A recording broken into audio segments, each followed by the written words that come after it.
in your country, in your community, in your neighborhood, by creating in your heart the understanding that this is something that must be done.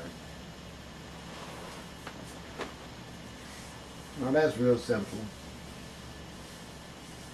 By you acknowledging the fact that we have all failed each other because we gave our best interest to someone who we knew from day one was not doing a good job. But everybody just was so happy to not be whoever it was that you thought you was proud that you was not that person. So what do I say now? What do you want me to do? What do we all where do we go from here?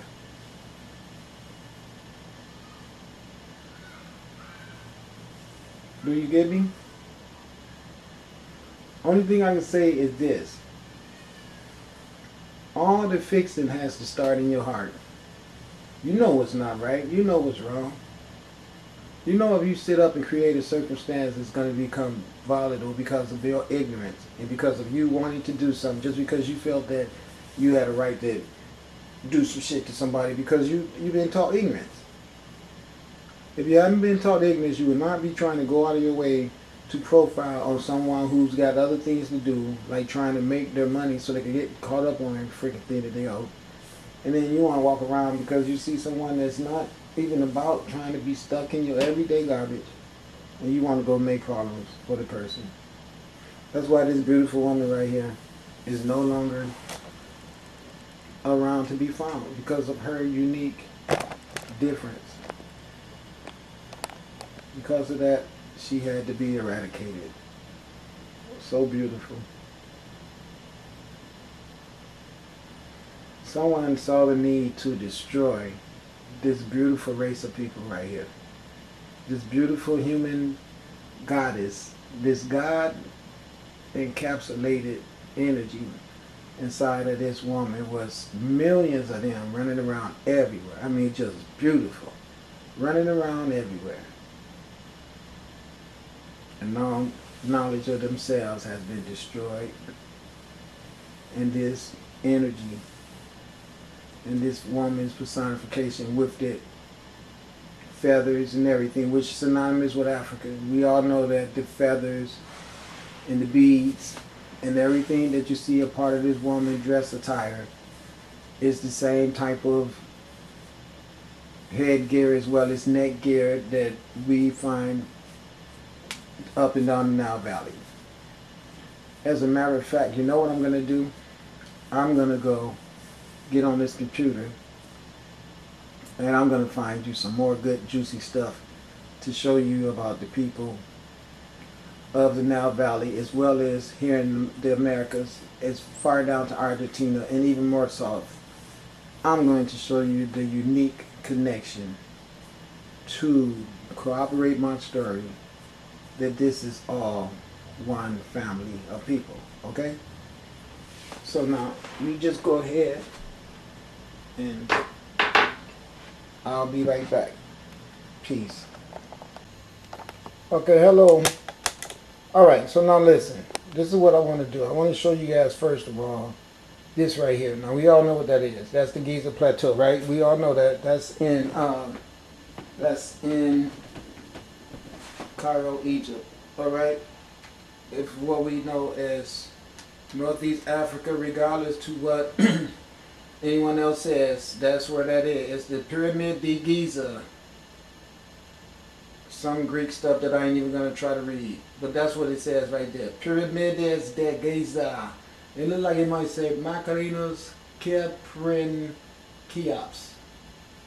And it says, Foy Dining City, Entree 2530 at 2450 Ab J C. Whatever. Who cares? This right here is the step pyramid. Watch this. This is the step pyramid. Let's count from the top down. 1, 2, 3, 4, 5. Come way over here and look. 6. That is a 6th level right there, even though this part has crumbled and dilapidated and went away. That means, let's go back to the top. 1, 2, 3, 4, 5, 6. And then the ground level will make 7. 7 levels of the step pyramid. Now, this is your biblical version of Jacob's ladder. This is where they stole Jacob's ladder from, because this is the place that the ancient Comedians used to go to, and to get to the top of there to worship God. Now let me explain to you guys how this works. Okay, feel me on this. There is 7 consciousness dimensions in our universe. 7 of them. You have 7 chakra centers. They tell you there is 3 cataracts on the Nile River. I know there's got to be 7. It's got to be 7. There's something missing in the whole equation about 3 cataracts. No, it should be 7. We need to find out where the other 4 is at. Okay, these 7 steps on this pyramid was a representation of human consciousness. Also, human chakra centers, or what we call melanin clusters, because you have 7 of them in your body. There's 7 step to the step pyramid, come the ground as one level with the 6 elevated ones. And there's 7 days in a week. There's a lot of this 7 going on. I'm not going to get involved with that. But trust me on this one. 7 consciousness. Your consciousness is based off of your knowledge of self.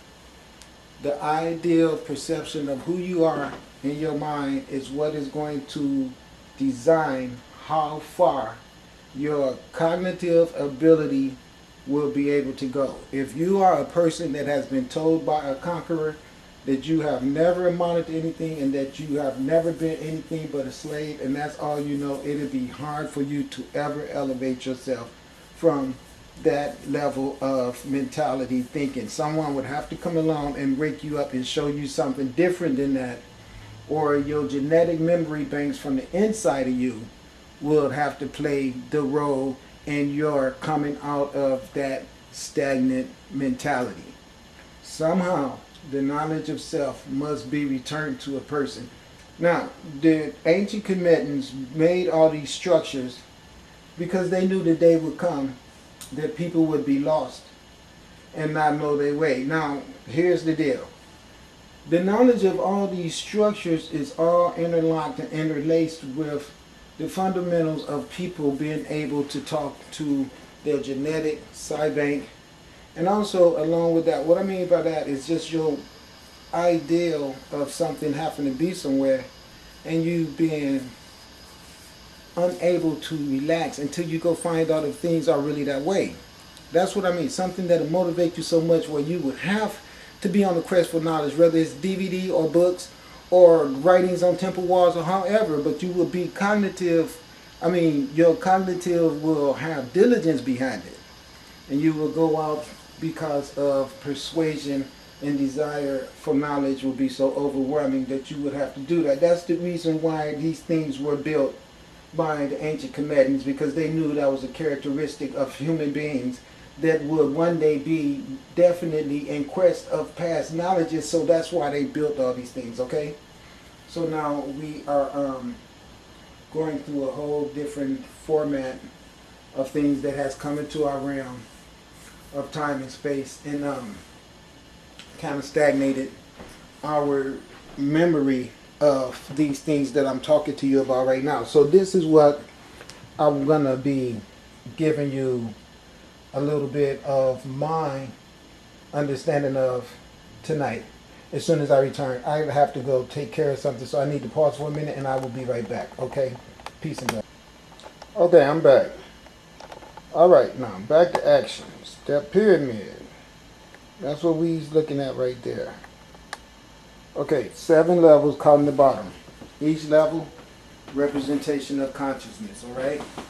So that means real simply that the bottom level will go with your most lowest chakra.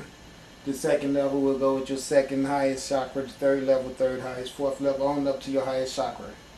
And that was pretty much the whole synonymous representation of why there were so many levels. Each level of consciousness is determined and governed off of a person's food ingestion, off of what a person reads, off of what type of ritual a person spends his time performing, off of person's environment, off of whether or not a person has adhered the proper rituals necessary to even be in that state of consciousness.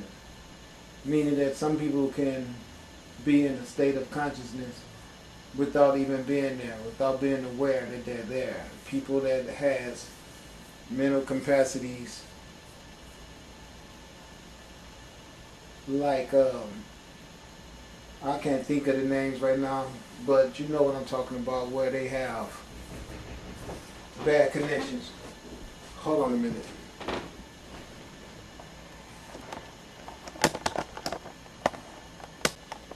Alrighty, I'm back then. Thanks for holding. Okay. So yes. Now, back to the step pyramid. What it does is it governs consciousness. The ancient comedians would come here to this theme, and there was some who was aware that their consciousness was this level, so this is where they would go and worship at. There was some who knew their consciousness was higher, so they'd go to this level, and so on and so on and so on. And the real elite ones who even had the right stamina, because even at old age with the right consciousness, they would make it up here. I mean, they would be 100 years old or greater and still making it, believe it or not, still making it up there. You know, and this is really the truth about it. These people were such great people that they actually would come to this rock and go up it. I guess there's some stairs or something that they had. Everything is so dilapidated that you can't find out. Well, I can't see from this picture anyway, is what I should be saying, what that method of getting to the top would have been. But I'm sure that they had a method of getting up there. And the energies that they were getting from the sunlight would make it where that was not a big task for them. Okay, let's move on. So we know this is Giza, and we know this is this step pyramid, and right here. Now, this right here, I'm sure is Mesoamerica. I'm sure of it. Where, I don't know. But now look, let's look at something. I want you to see these walls right here. Do you see these walls around the cities? Do you see them? That means that they knew that there was invaders that would come and come over the wall. See, when you have these many people living somewhere, they don't fear attack from wild animals, because wild animals know that it's a large constellation of people here. So wild animals wouldn't come here. Now, if you can look real good, you can see the background shows you that these people actually built this civilization up on a mountain peak, on the mountain crest, okay? Which would mean that they were serious about building their stuff somewhere where they would not be having opposition from whatever person they felt they had to build this central point of existence way up here. My point is, I don't think no one was born up here on the mountaintop. That just seemed to me like, no, they probably came from the lowlands and migrated up there. Alright, because see, in the winter time, you got to understand that this place would probably be full of snow, and they would probably leave here and go back down the mountain where things would be more suitable for them to dwell, because this will get ugly up here in the wintertime, I'm sure, because of how high of a mountain peak it looks to be, and all this mountain in the background means that they will get snorted, and not to mention